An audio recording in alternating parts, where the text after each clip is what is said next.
Well, good afternoon, New York Jet fans and NFL fans. It is November 23rd, 2022, 12:22 p.m. And I didn't plan on doing a video today. I wanted to do my video probably late Thursday night during the late game on Thanksgiving or early Friday to review the Thursday games. But, some breaking news came out of Florham Park today. About an hour and a half ago, maybe a little less. I'm in a meeting at work. My phone's blowing up. I look and it says Zach Wilson not starting quarterback Sunday. And then after a little bit of waiting, they actually release that Mike White will be the starter. I believe Joe Flacco's QB2. Wilson is inactive on Sunday. Now, this comes a little bit of a shock. I really thought that Zach was going to get the start this week with a short leash. Um, but I'm thinking about it more and more, and every day, I'm on Twitter and whatnot, and I discuss with my friends and with my daughter and my cousins, and we're always talking about the team. And my cousin Richie uses the term circus. The Jets are a circus. They've been a circus. We're back to being a circus again.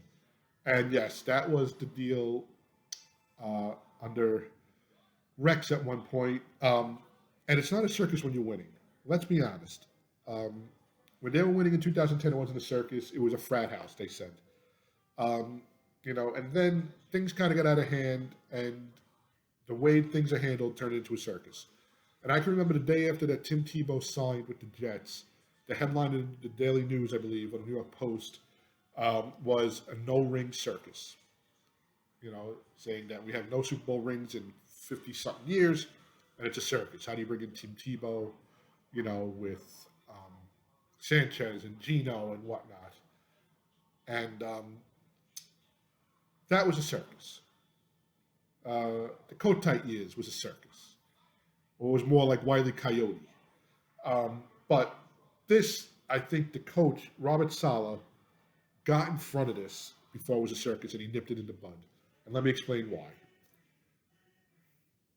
First thing is, um, I'm not giving Zach any right in the way he handled the game, his performance this year, and his lack of responsibility um, and lack of accepting the responsibility of the loss on Sunday.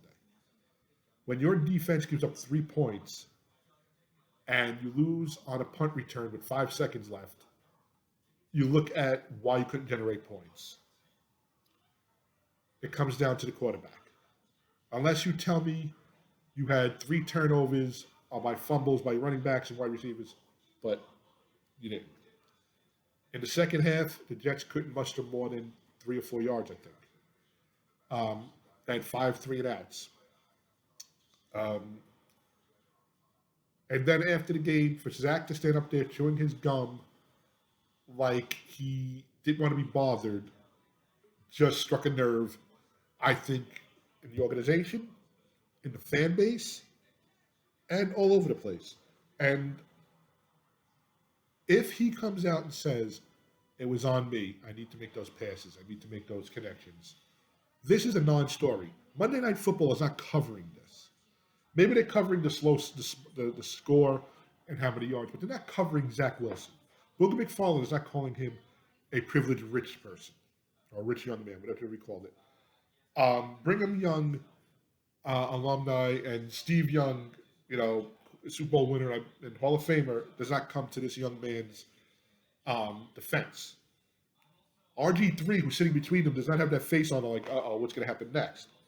This is a non-national story. This is a New York story. This is a beat writer story. Okay? But because he came out and me and Zach came out and said, I didn't let the team down, it resonated a lot. It got past New York, got past New Jersey, got out of Florham Park. Um, Again, I'm not taking away anything from what Zach Wilson did or did not do, but their offensive line was putrid. I think he was sacked 5 times. His running backs, I think, had less than 60 yards. I think they had 39 yards. I'm not sure. I'm not going to say Denzel Mims dropped the pass because that was just, he did make up for it later on, but it ends with the quarterback. It starts with the quarterback and it ends with the quarterback. Okay? Just think about it this way. You throw a 2 yard pass and the wide receiver brings it 58 yards after the catch. That's a 60-yard completion for the quarterback. So the quarterback gets the praise and gets the accolades, and the quarterback also should take the hits as well. But this young man did not come out and he did not take responsibility. I don't think it has anything to do with being rich or privileged. They were talking about that yesterday on the radio. He was not rich growing up. His uncle owns, I believe, JetBlue. So the joke is, all right, so he flies for free. I don't really think he has stock options in JetBlue. I don't know. I don't know what his financial status was, but I don't think he was a rich young man that felt entitled.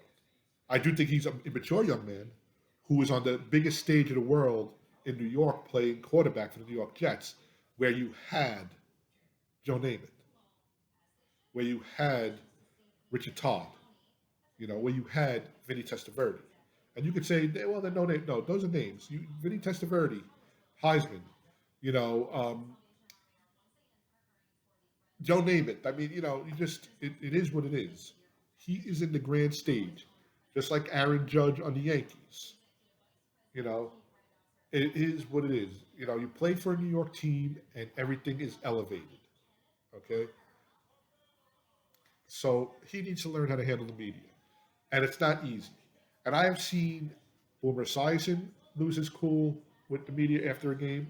I have seen Chad Pennington actually tell the beat writers it was a privilege for them to cover the team. Um, when he was under scrutiny. I have seen Mark Sanchez get roasted after an interview, then come back the next time at a press conference with a script, and they roasted him again because they said he scripted his answers. There's no winning unless you're winning. Okay? If you're winning, the circus goes away. When you're losing, everything is magnified. And this young man's comments were magnified. Where I see it getting maybe past that interview is I'm sure Coach Sala, Mike LaFleur, or Matt LaFleur, I forgot which LaFleur we have, Joe Douglas and Woody Johnson may have sat down with him. Okay? Maybe they didn't like his replies. Maybe they didn't like the way he was acting or his responses to their questions, to maybe their criticism, to maybe what they were telling him. To me, Robert Sala and the organization had every right to do that. It's performance evaluation. Everybody who's in the work field will get this. You think you're doing this great job, and then the people who judge you and grade you are telling you, no, you got to come down to earth. Okay? The thing with a quarterback, with an athlete, is the statistics are there. The fans see them. The beat writers just keep putting them out there. You know, it's at access on the internet, and the coaches have every caveat and detail of your performance. From what foot you thrown off of, from your arm angle and whatnot. So I think two things. Either Zach did not answer these questions to their standards, didn't respond or reply the way they expect him to reply, maybe take responsibility. And I'm going to say this also, players went over to Sala, on the defensive side and even the offensive side. Garrett Wilson has been vocal this week. Elijah Moore's been vocal the whole year. Denzel Mims and whatnot. And maybe they spoke to Robert Sala, not just the defensive players. Defense is saying they put up 3 points. You guys can't put 4 points on the board. You guys can't put up 2 field goals. So I think that, or Zach is just burnt out. He cannot handle this pressure. And that stinks for the Jets because they built the offense. If he is burnt out, then he may need this break. But again, this is tough for the New York Jets organization because, like I said, they did build this offense around him. So, as a Jet fan who has seen probably 35 starting quarterbacks in 30 years, 25 years, who has seen 14 to 17 coaches. I wanted to hit this one on the head. I wanted Donald to be the one. I wanted Sanchez to be the one. I wanted Pennington to be the one. I wanted Glenn Foley to be the one. I wanted Brownie Nagel to be the one. And they haven't been. To injuries, to coaches, to any of the schemes that they were in, it just didn't work out. Zach being picked number two, there's a lot of investment in him. And I think that's going to go a long way in the deciding factor on if he's on this team next year as a starter or as a backup. A second round pick like Geno Smith that could have been a backup at one point is different than a second pick overall. Um, this to me shows that they're evaluating it. This to me shows that Coach Sala, and Joe Douglas is putting the team ahead of one player and not one player above the team. So Mike White gets the call. It may be week to week. It may be until he shows he can't do it, and then they put Zach back in and see what Zach has the rest of the year. But I think Sala pulled the reins on this, stopped it from getting out of hand. There are 7 games left. They're 6-3, um, and I think they have an opportunity. How Mike White and the offense responds is going to be um, very. I'm very curious to see that. Um, so this morning I woke up before this was even made, uh, you know, official, and I'm listening to the radio and I'm on Twitter. And again, my cousin Richie says don't go on Twitter; it's going to ruin your Thanksgiving. But I'm on Twitter, and Ryan Leaf and Brady Quinn are just throwing shade at the Jet fans. So let me start with Brady Quinn. Brady, you're an athlete. You were drafted in the NFL, whatever it was. What have you done for the NFL? Tell me. Okay. You want to throw shade, you throw shade. You picked the Jets to go 0-9. Okay. And that's a good thing to do. You know why? Here's why. You can't really lose unless your team goes 6-3 after 9 games. And you lost. Okay? But to pick 0-9 and they go 2-7, 3-6, 1-8, or 0-9, you look like a genius. To pick them and go 0-9, they go 6-3, you look foolish. And you didn't like that. But you looked foolish. Okay? So now they lose one and they go to 6-4. Ooh, okay, Brady, you almost got it right. 6-4 is close to 0-9. Okay? I guess you do your predictions like you actually played the game. Okay? Without thinking. But we'll leave it at that. Then you have Ryan Leaf. And Ryan, listen, you were picked. You what? You were number one in the draft, and Eli was number two, or Eli was number one, and you were number two. I'm sorry, Peyton was number one, and you were number two. And you go to San Diego, and you were not what they thought you were. Okay, you couldn't handle San Diego media. Okay, but you're talking about a kid who can't handle New York media. And then your career does what it does, and then you have some off the field issues. And I'm very happy. I watched your documentary. I think it was a 30 on 30 or 30 for 30. And I'm glad that you're sober, and I'm glad that you seeked help and you're in recovery. But you would think somebody who was in recovery and seeked help of others and was incarcerated for 3 years um, would be a little bit more humble, would offer more of a genuine response and maybe be helpful than try to trash talk. Like I said on the radio this morning, you trash talking about quarterbacks is like Will Smith talking about anger management. You've proven you can't do it. Now, again, your personal life aside, I'm talking about your career. Okay? You have no right, really. I mean, well, everybody has the right to say what they have to say, but people look to you as a former athlete, as a former person who was in the draft at this position, who went to a team at this position, and then handled the media the same way, as maybe a little bit insightful. You weren't insightful. You were being sarcastic. But if that's what you're doing nowadays, then God bless you, Ryan. I hope you continue to stay sober and you continue on that road to recovery and on recovery. But you're just another Twitter troll. The other topic I brought up this morning was there was a list released yesterday that Aaron Rodgers has 11 landing spots next year. First of all, he needs to be traded, okay, and he has a tremendous contract, but that's besides the point. On those 11 spots, two of them were New York spots. The Giants that are 7-3, which 7-3, they're looking for a quarterback. Okay, maybe Daniel Jones is not the issue, or maybe Daniel Jones is not the quarterback. And then the Jets, who are 6-4, and we know what's going on with the Jets. And then I think the Giants were listed 7th or 6th. The Jets were listed number 2. Number 1 was the San Francisco 49ers. I want the 49ers to take Aaron Rodgers. Here's why. Aaron Rodgers coming to New York will be Brett Favre 2.0, only worse. Brett knew how to handle the media. Brett was cocky. Brett was going to be the savior. Brett was given the key to the city by the mayor of New York the day after he was signed, before he even put the pads on. Okay? Because we all thought it was Pennington's arm that was holding us back. Okay? And Brett got us, I think, to 7-3, and then we went up going, I think, 9-7 and missing the playoffs, or 7-9. I forgot what it was. Aaron Rodgers, first of all, does not get along with LaFleur, his head coach. He comes to the Jets. Guess who his offensive coordinator is? LaFleur's brother. You think Aaron Rodgers is going to deal with him? Number 1. Number 2, Aaron Rodgers is not handling the media in Green Bay. And I know Green Bay is a football town through and through.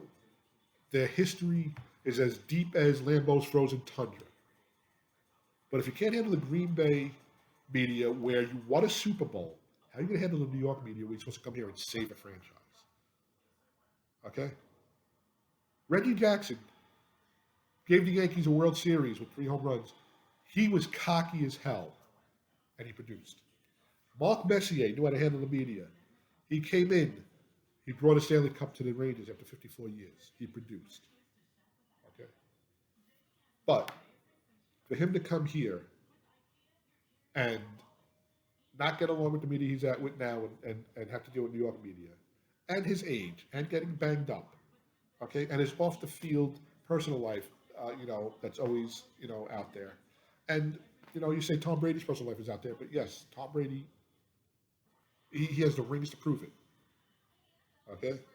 I'm not saying Aaron Rodgers wouldn't improve this team, but he's not going to bring them to where they want to be in enough time. He will be a 1 and done, possibly a 2 and done. We need consistency. And if it's not going to be Zach, this team needs to look for a veteran to come in while they're grooming a quarterback. And maybe they groom Zach, but maybe a Jimmy Garoppolo. That's why I'd like to see Aaron Rodgers go to San Fran. Because maybe Jimmy G is plucked by Joe Douglas. He knows Robert Saleh, okay? And he is young enough to give us 3 to 5 years. He is good enough to work with this receiving team and the running backs, and he has a defense. He has a defense that can take him a long way. Right now, you take Zach Wilson off the team on the sidelines, and the weakest link on the field is our offensive line. Okay? I'm not giving Mike White any more of an edge than Zach Wilson, but the offensive line, other than Zach Wilson, is the weakest link here. Jimmy G behind a good offensive line wins you a lot of games. Zach Wilson yesterday or Sunday in a clean pocket was not looking for receivers. He wasn't making transitions. He wasn't making his reads. He was, as my cousin Richie says, happy feet. He was pirouetting. He was running out. And then, yes, he didn't turn the ball over. He just threw the ball out of bounds. So I will do another video later on this week, either tomorrow night late or early Friday. But I wanted to get this out here, how I felt, how I respond to it. Mike White comes in a good position. The offense is going to react to him. The fans are going to react to him. You put Zach Wilson out on MetLife on Sunday, even as a number 2, okay? And you hear the boos. If Zach would have started his first 3 and out, there would have been a chance for Mike White. Well, you know what? They're not giving the fans the chance to start turning on this team. Mike White gets the start. Zach can be on the side. This covers a lot of bases. This gives Zach a break. This gives Zach a little bit of reality that he's not above the team. And it gives the energy to the offense. And I'm going to call it right now. Listen, I'm thinking they can win this game. Justin Fields is not playing. The defense is not that great. I think it's ranked 30th. Elijah Moore is going to have a big game. Elijah Moore is going to have over 70 yards receiving, and I say at least one touchdown. Okay? Corey Davis should be back. Garrett Wilson should be back. I think you're looking at least two passing touchdowns. And Mike White will have some bumps. I think my cousin Michael said, like he said, 3 touchdowns and a pick. I'll take that.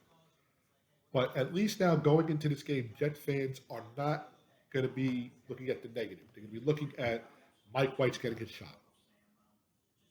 Okay, and I'm not saying you're appeasing the Jet fans, but you're going to make the atmosphere in the stadium from the stands down to the field a positive atmosphere. So with that being said, have a happy, healthy, and blessed Thanksgiving. Um, Stay safe, and I will have a preview of Sunday's game coming up later on this week. Happy Thanksgiving to you and your family. God bless, and check us out. We are The Takeoff. Like this video and subscribe to this video, please.